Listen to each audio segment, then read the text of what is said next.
আল্লাহ আল্লাহ আল্লাহ আল্লাহ আল্লাহ আপনি আমার জীবন সাথী অন্ধকার কয়বরের বাতি আপনি নবী দিন দুনিয়ার ধন মাশাআল্লাহ রহমাতাল লিল আলামিন আপনি উম্মতের জাবিন গুনাহগার উম্মতের আপনজন মাশাআল্লাহ মারহাবা দেখা নবীর মুজিজা ভাগ্যবতী মা খাদিজা সইপা দিলেন জীবন আর যৌবন মাশাআল্লাহ মাশাআল্লাহ দেখা নবীর মুজিজা ভাগ্যবতী মা খাদিজা সইপা দিলেন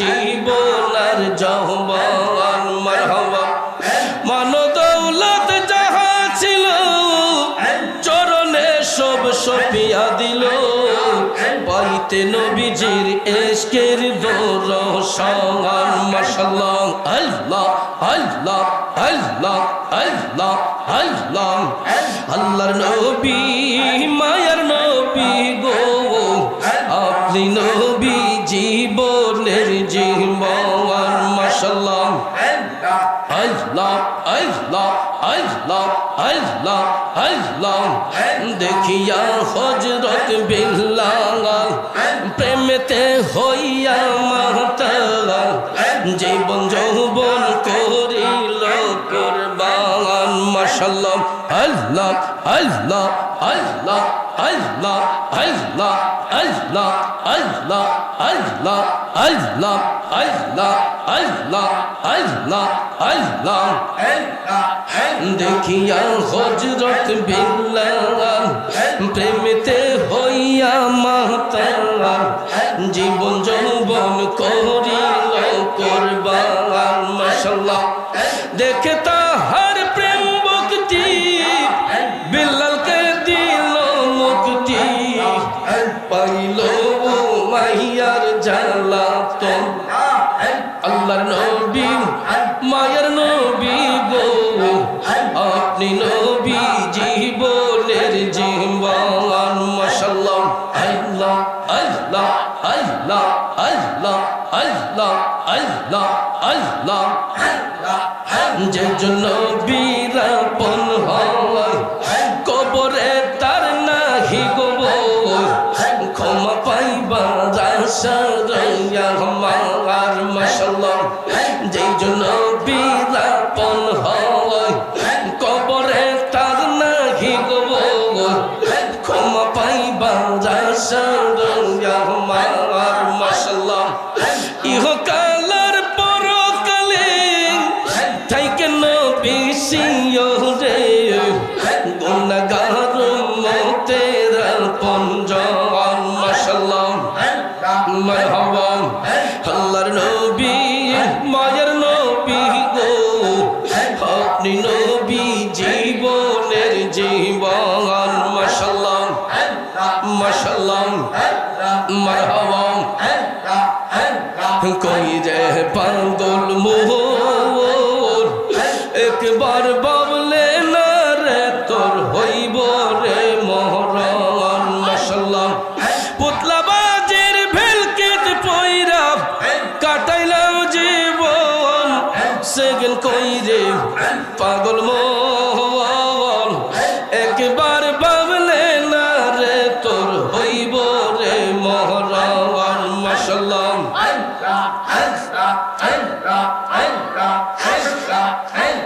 মাশাআল্লাহ মনরে মরণ কথা করা শরণ স্ত্রী পুত্র কেউ নয় আপন ধন রত্ন সবই কারণ মনরে মারহাবা মাশাআল্লাহ মনরে মরণ কথা কর শরণ স্ত্রী পুত্র কেউ নয় আপন ধন রত্ন সবই কারণ মনরে মারহাবা তুই মরে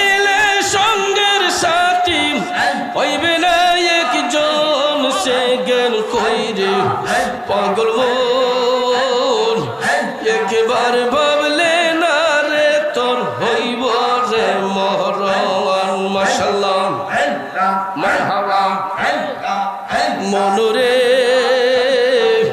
হঠাৎ এসে আজরাইল ফাঁসি দিব তোমার গলে শেষ করিব ওসাদের জীবন মনরে মনরে হঠাৎ এসে আজরাইল ফাঁসি দিব তোমার গলে শেষ করিব ওসাদের জীবন মনরে মারহাবা দম থাকিতে আল্লাহ নবীর নাম করো স্মরণ সে গেল কইরে পাগল মন একবার ভাবলে না রে তোর হইব রে মরণ মাশাআল্লাহ মারহাবা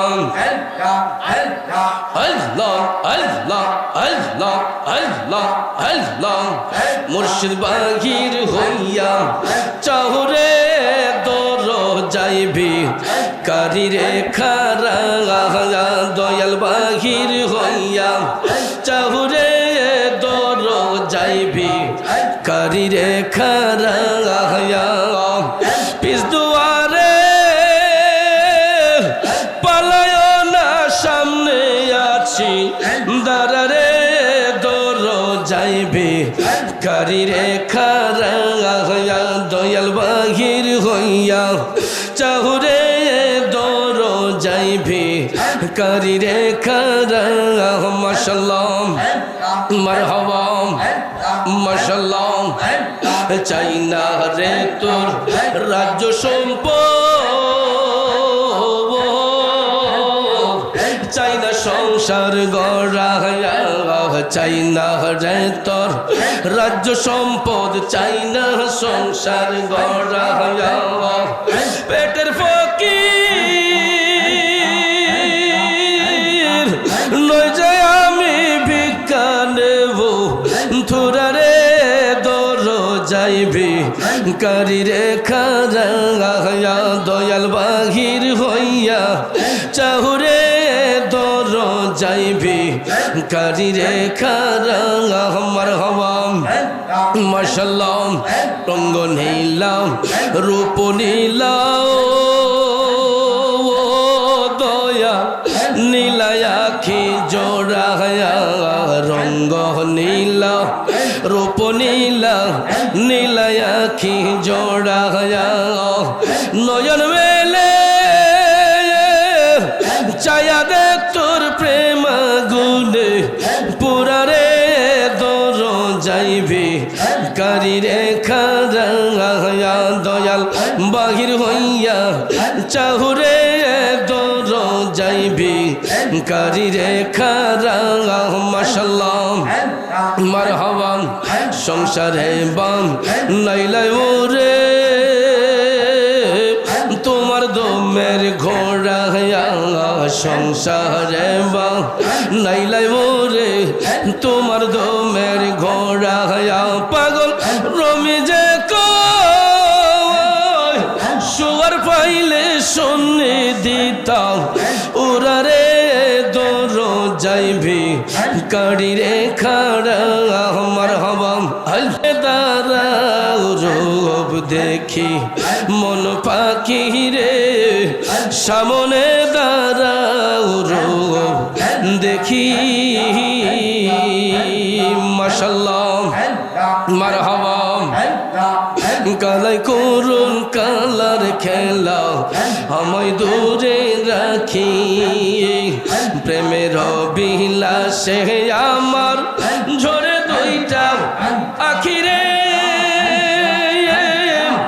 আইরে আমার মুর্শিদ মন পাখি মন পাখিরে সামনে দাঁড়াও দেখি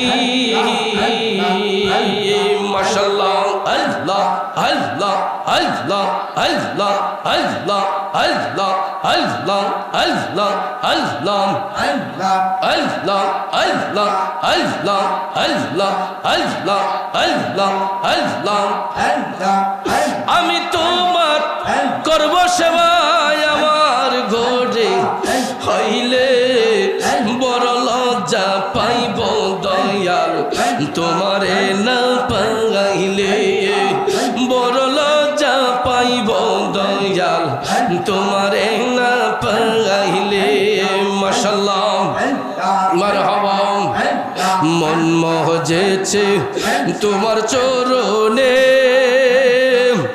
আমি তোমায় ভালো রে বাসি সকলে জানে ফুলের মালা সার্থক হইতো নিজের হাতে পরাইলে বড় লজ্জা পাইব দয়াল তোমারে না পাইলে বড় লজ্জা।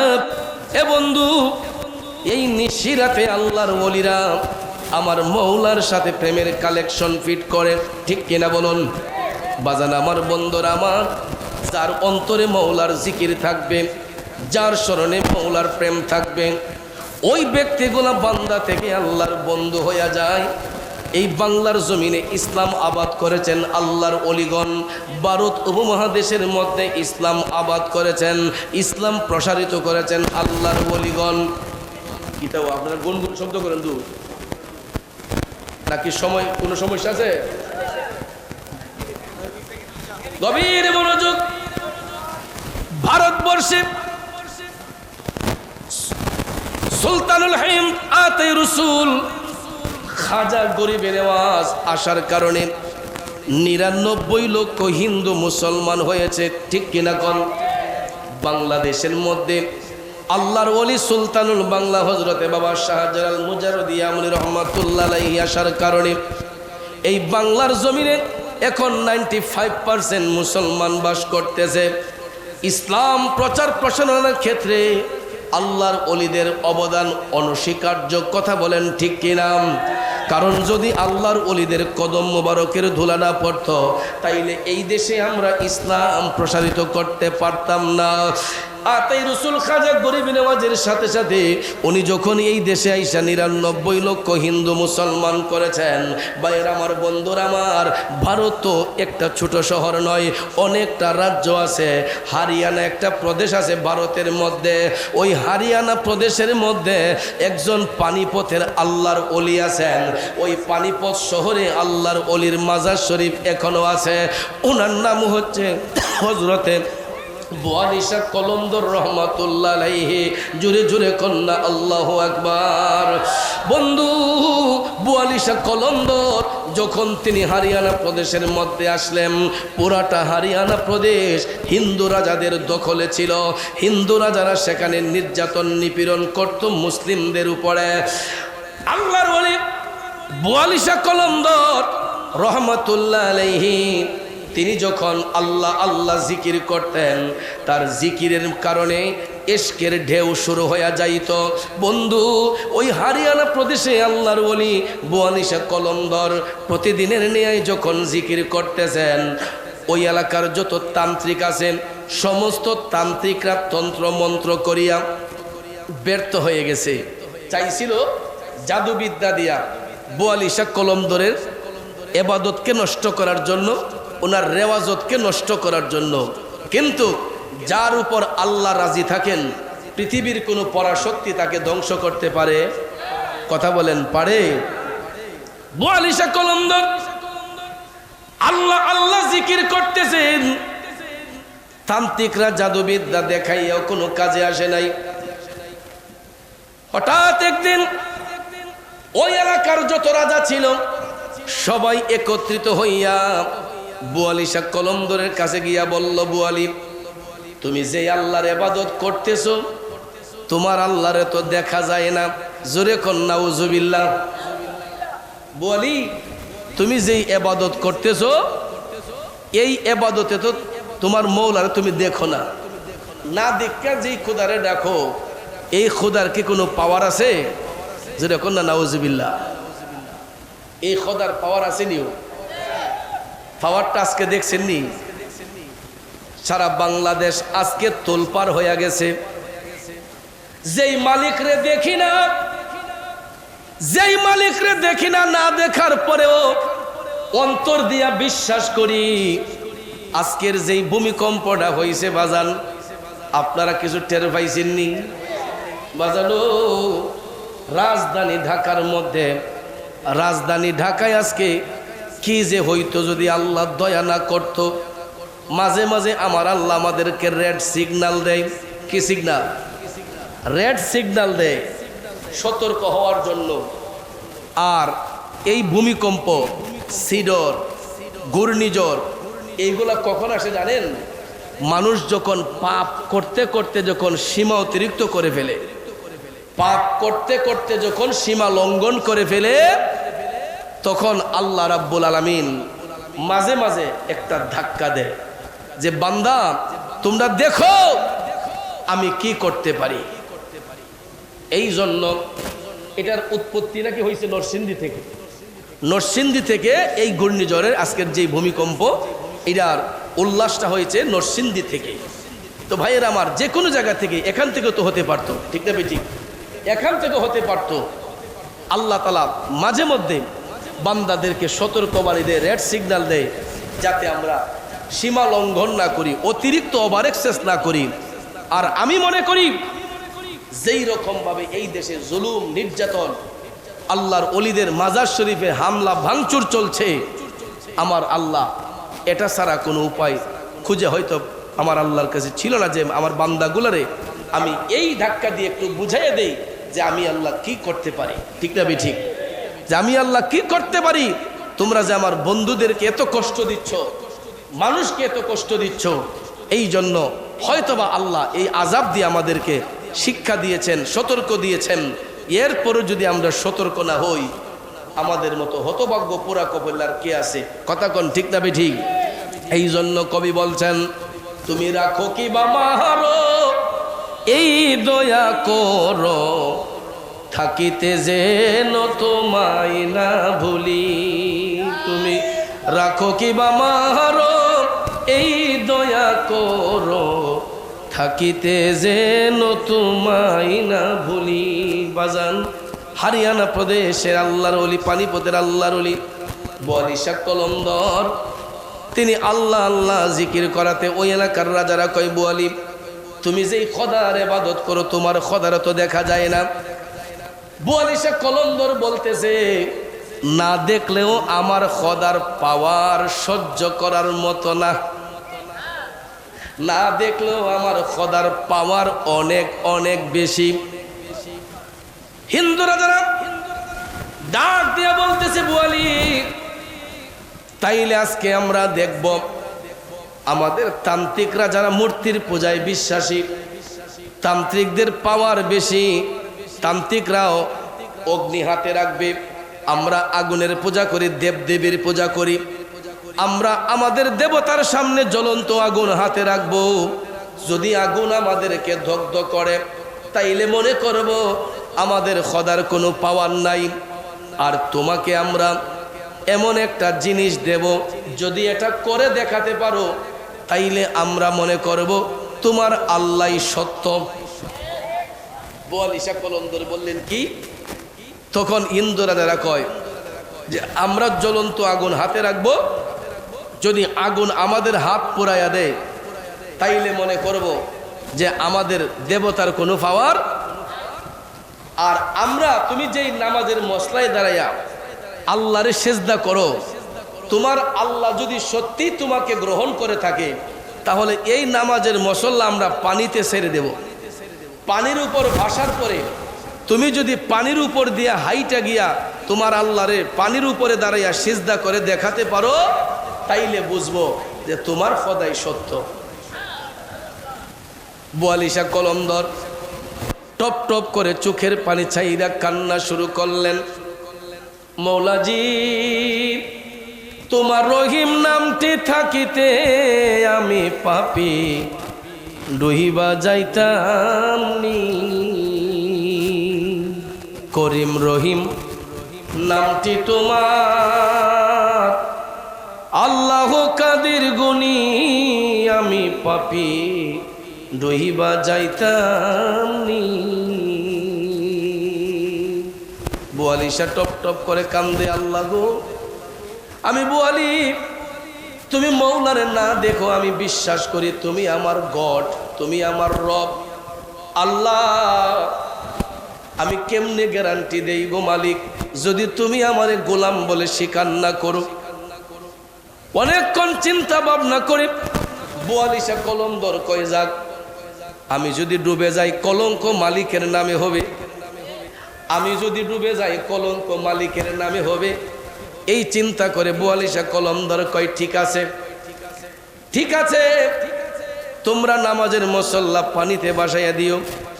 আমার আল্লাহ যদি হক হয়, আমার মৌলা যদি আমার প্রতি রাজি হয়, অবশ্যই আমি পানির উপর দিয়ে হাঁটতে পারবো।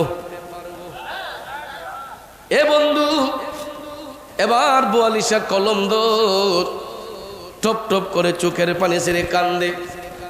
ওই এলাকার যত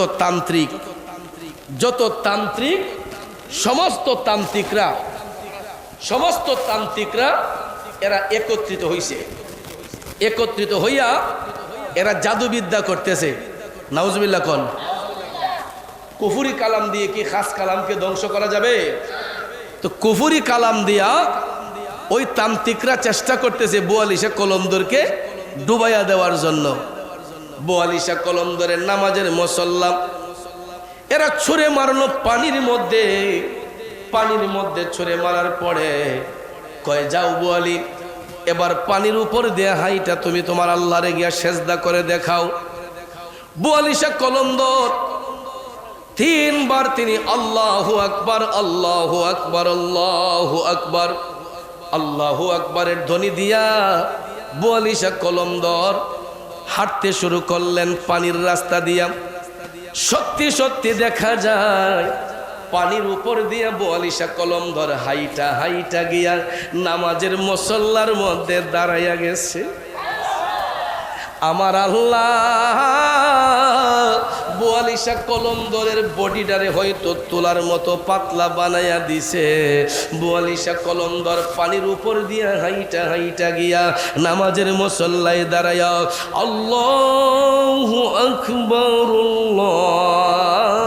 আল্লাহু আকবার আল্লাহু আকবারের ধ্বনি দিয়া যখন বুয়ালিশা কলন্দর নামাজে দাঁড়াইয়া গেছে, তিনি 2 রাকাত নামাজ আদায় করিয়া আবার বুয়ালিশা কলন্দর পানির উপরে দিয়া হাইটা নদীর পাড়ে আসা রাজাকে ডাক দিলেন, আমার মৌলার পাওয়ার আছে না নাই? এখন তো রাজার আর কোনো কথা বলে না, রাজারা লজ্জায় কাতর। বুয়ালিশা কলন্দর কয়, এবার আপনাদের কথা যদি সত্যি হয়, দেবতা যদি সত্যি হয়, তাহলে এখন আপনারা জ্বলন্ত আগুন হাতে রাইখা দেখান। যত তান্ত্রিক ছিল এদের জাদুবিদ্যা শুরু হইল, কিন্তু দেখা যায় এরা যখন জ্বলন্ত আগুন যখন হাতের মধ্যে রাখতে দেরি হয়েছে, তাদের হাতটা আগুনে পোড়াইয়া দিতে দেরি করছে না। হাতগুলো আগুনে পোড়াইতে দেরি করে নাই। তখন ভাইয়েরা আমার বুয়ালিশা কলন্দর শর্ত দিলেন, আপনারা তো বলেছেন যদি আমার খোদা সত্য হয়, আপনারা আমার খোদার পক্ষে আসবেন, কালেমা পড়ে মুসলমান হবেন। যেহেতু আপনারা ব্যর্থ, এবার আপনারা কালেমা পড়ুন। সত্যি সত্যি বুয়ালিশা কলন্দরের উসিলায় ওই এলাকার যত তান্ত্রিক ছিল, হিন্দু রাজা ছিল, সবাই কালেমা পড়ে মুসলমান হয়ে গেছে। সবাই কালেমা পড়ে মুসলমান হইয়া হরিয়ানা প্রদেশে যেখানে হিন্দুরা পূজা করত, এটা ভেঙ্গে দিয়া, হিন্দুরা যেখানে পূজা করত পূজার ঘর ভেঙ্গে দিয়া সেখানের মধ্যে বিরাট বড় মসজিদ নির্মাণ হয়েছে। অদ্যাবধি পর্যন্ত ভারতের হরিয়ানা প্রদেশে এই মসজিদ এখন পর্যন্ত করে দেখা যায়। মসজিদে বুয়ালি, আল্লাহর ওলির নামে মসজিদে বুয়ালি নাম হয়েছে। আর ওই হরিয়ানা প্রদেশের একটু দূরেই একটা এলাকার নাম হচ্ছে পানিপথ।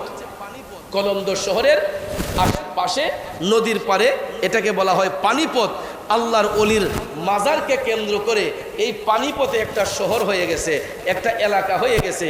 তো বোয়ালি শাহ কলন্দর যেখানে নামাজ পড়ছিলেন, ইন্তেকালের পরে ওনাকে ওই জায়গার মধ্যেই দাফন করা হয়েছে। চতুর্পার্শ্বে পানি, মাঝখানে দ্বীপ, মাঝখানে একটা চরের মতো যেখানে ওনার মাজার শরীফ। পানি যদি বেড়েও যায় মাজার শরীফ তলিয়ে যায় না। আজও পর্যন্ত ভারতে যারা যায়, হরিয়ানা প্রদেশে বোয়ালি শাহ কলন্দরের জিয়ারতে গেলে দেখা যায় আল্লাহর অলির মাজার শরীফ পানির উপরে ভাসমান, কিন্তু চতুর্দিকে পানি, মাঝখানে মাজার শরীফ। এটাই হলো আল্লাহর অলি বোয়ালি শাহর জ্বলন্ত কারামত। জোরে কন্যা আল্লাহু আকবার। তো এইভাবে আল্লাহর অলিগণ তারা কারামত দেখিয়ে দেখিয়ে, এক এক সময় অলৌকিক ক্ষমতা দেখিয়ে দেখিয়ে অন্ধপথের যাত্রীদেরকে আলোর পথ দেখিয়েছেন। আপনাদের এই গ্রামের নাম শ্রীনগর, অবশ্যই এটা হিন্দুদের দখলে ছিল, ঠিক না ঠিক? নাম যেহেতু শ্রীনগর, অবশ্যই এখানে কোনো জমিদার বাস করত, কোনো জমিদার এখানে বাস করত, তার নামে নামকরণ দিয়েছে শ্রীনগর। ভাইয়ের আমার, ওই স্ত্রীরা পরাজিত হয়েছে আল্লাহর অলিদের কাছে। কথা কোন ঠিক না ঠিক? ইতিহাস পরে দেখবেন আপনার এই গ্রামের সাথেও ইতিহাস জড়িত আছে। যদি এই গ্রামের নাম শ্রীনগর হয়, এটা অবশ্যই হিন্দুদের দখলে ছিল, কিন্তু আল্লাহর অলিদের পদধূলার কারণে ওই হিন্দুরা যারা পরাজিত হয়ে এইগুলো এখন মুসলমানদের দখলে আসছে। কথা কোন? মুসলিমদের দখলে আসছে। তো আমরা যদি আল্লাহর অলিদেরকে তাজিম না করি, ভালো না বাসি, আমরা যদি আল্লাহর অলিদেরকে ইজ্জত না দেই, তাদেরকে যদি আমরা ফলো না করি, আমরা কি শান্তি পাবো? এই অসুস্থ মানুষটারে 2.5 ঘন্টা সময় বসায় রাখলেন, 3টা কাছাকাছি আর 5 মিনিট কম 3টা। ভাইয়ের আমার, এই কষ্টটা দিচ্ছেন।